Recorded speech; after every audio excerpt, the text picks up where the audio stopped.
So, this video is about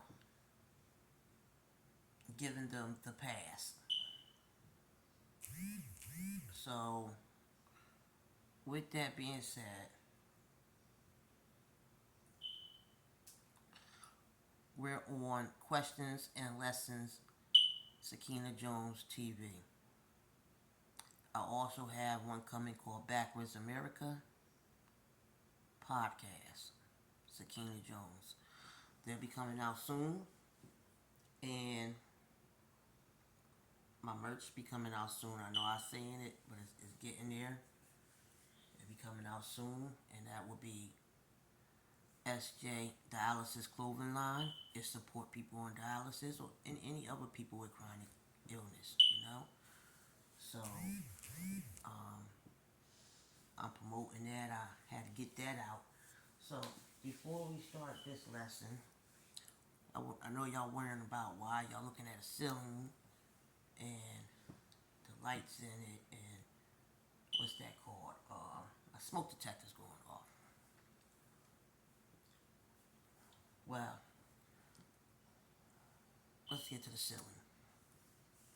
Reason why y'all looking at the ceiling because there's a lot of guy heads that's in the ceiling because they not understanding and it's not going no farther. They just bounce off and down the ceiling because they're morons. They don't know where they going. They don't know where they come from. They're morons. Not just guys, women too in here. And out of respect, I given y'all my respect. I kept the light on so y'all can see it. Y'all probably thinking y'all looking at a sky or a star or something because most of y'all morons on here. But that's not the lesson today on question and lessons. Now the smoke detector, I could take them out and throw a battery in it, but I wanted to get on your nerves because y'all must be looking at the blind side of things on the dark side. Yes, that is the lesson on Questions and Lessons TV, Sakina Jones. So, let's get into it. Lesson 101. Let's go back to voting. We vote, we as African Americans, because we came a long way. We ain't got to go through the slavery and all that talk, but we going to get there. We came a long way to vote. A lot of people died, got lynched, and got killed, including white people that also helped African American back in the day in slavery and what's that called, the Jim Crow. And Montgomery, Alabama, Mississippi, there's some rough states back then. There was a lot of states down south that's rough. And we don't know all the stories. We know the Malcolm X stories, the Martin Luther King, the Harriet Tubman. We know a couple black stories, how people escaped up here and what they've been through, how they got beat. We watched the movie Gloria. We watched the movie Root. We even went all the way back to there and watched the movie Shaka Zulu, where it became from, where it started. So, what I'm trying to say is a lot of African Americans that stood up and fought and died that we don't know their stories. But it is. And when you take it back to slavery, we black African American women was called pickaninnies because of our hair and our black skin. We was called pickaninnies. And the men, they was called bucks. And the men, African American men and African American women and the African American babies, we was all called niggers. When you hang around someone for a long time, you pick up that slang. You do. You just picked it up. Definitely if you grew up with them in the hood, you pick that slang up. If you grew up in a white neighborhood, you pick this slang up. That's just how it go. You feel me? So why I'm saying that is because they used the word niggas on our ancestors' slavery so many times the black man started using the sentence and calling each other niggas.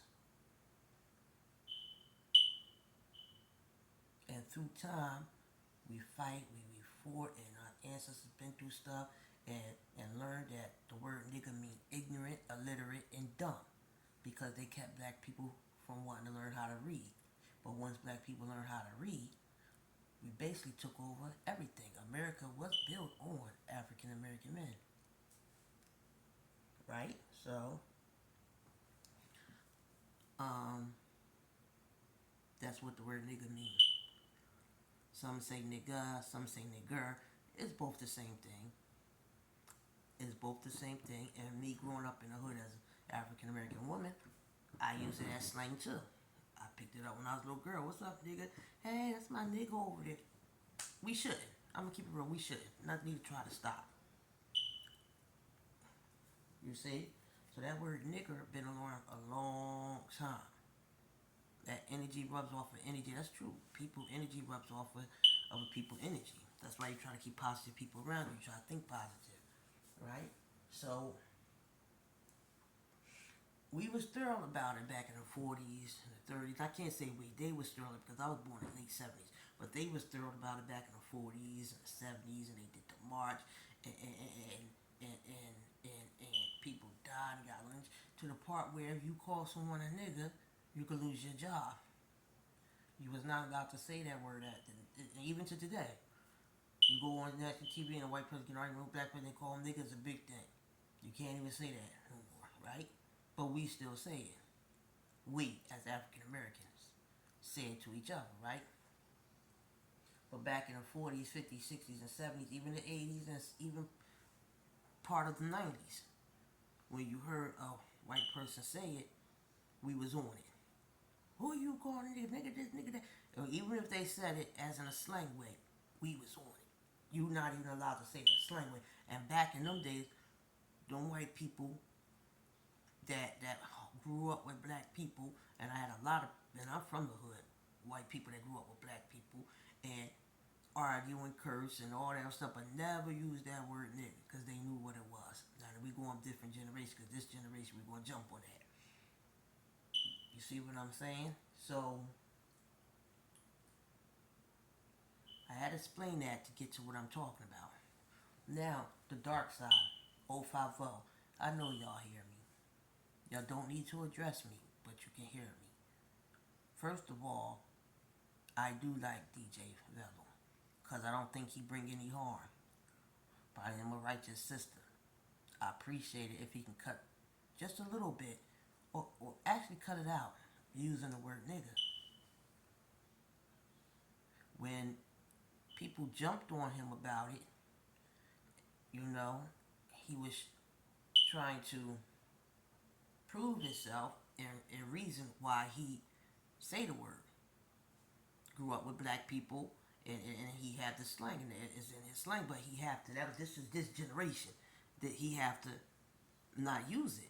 I don't think it's appropriate that he, but I do like him, I support him, but I don't think it's appropriate that he use it, and then maybe if y'all dress like men, DJ Velow, you're more welcome to come on my platform, but please don't use the word nigga on my platform.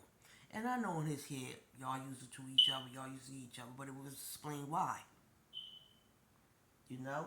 I don't think I should stop using it too because I don't think anybody's dumb or illiterate. You feel me? But I do think there's a lot of guys here, African American men that's on here, head is in the ceiling, and any African American woman that do support Velow saying nigga. When they jumped on him, like I was saying, and he tried to explain himself, you know, there's no explaining yourself, you know what I mean? But how can we jump on him when we use it? See, there's a lot of points in it when we use it.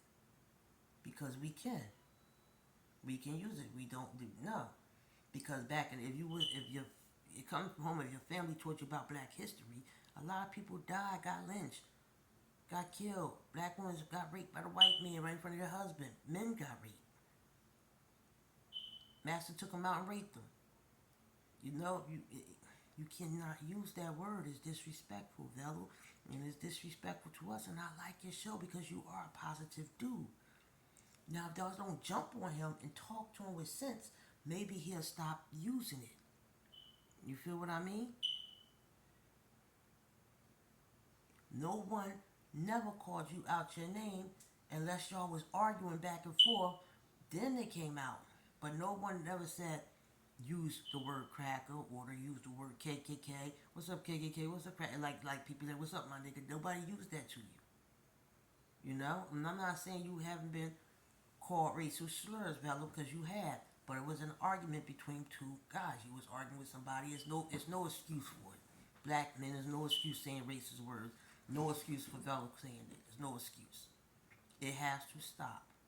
You have to have some respect on this side. And I'm not on the dark side, but you are in the black community on YouTube. And for the black men that jump on his side and don't think nothing's wrong with it, y'all can keep looking at this ceiling and looking at that light and wondering who raised y'all. Because everything starts from home. Your parents sit down and talk to you about their history and what happened in their history. And I don't want to hear that, well, we use it, he can, he cannot. Have his people been lynched, raped, killed, this and that? No. Because of that word?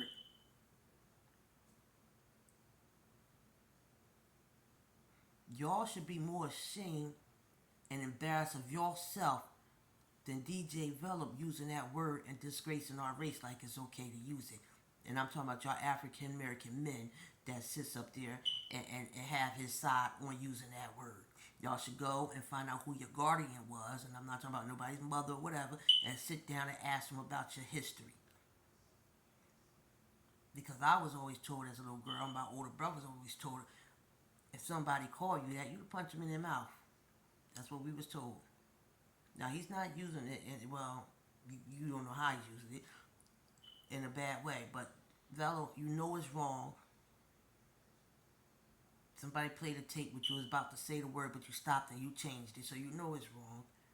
And out of respect for my community, and I'm not just talking about the dark side, because I'm not on the dark side.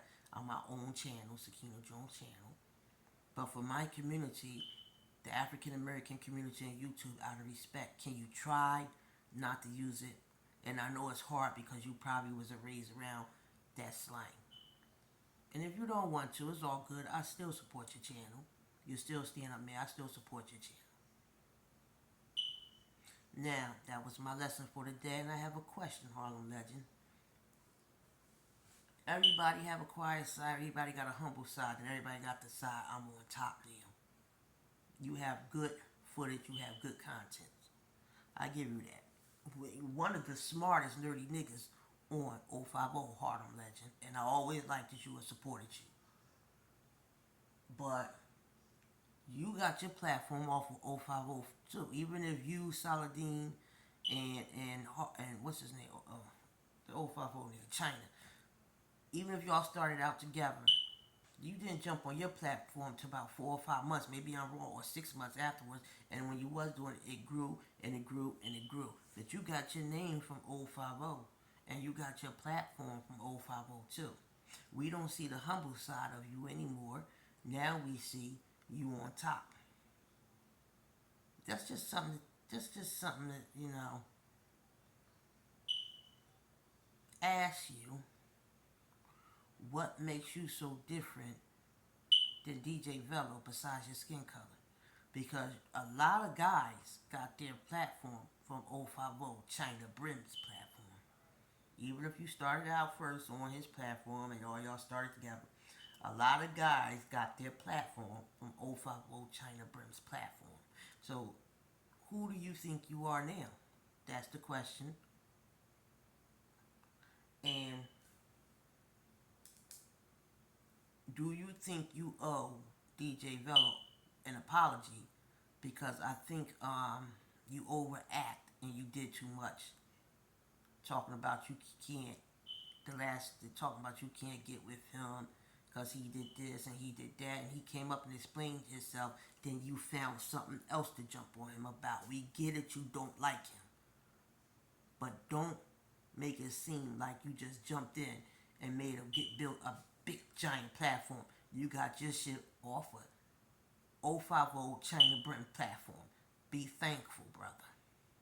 Be very thankful, because if you didn't, you would be struggling like the rest of us struggling. There's so much competition on YouTube now from when I got on 3 or 4 years ago. You would have been struggling.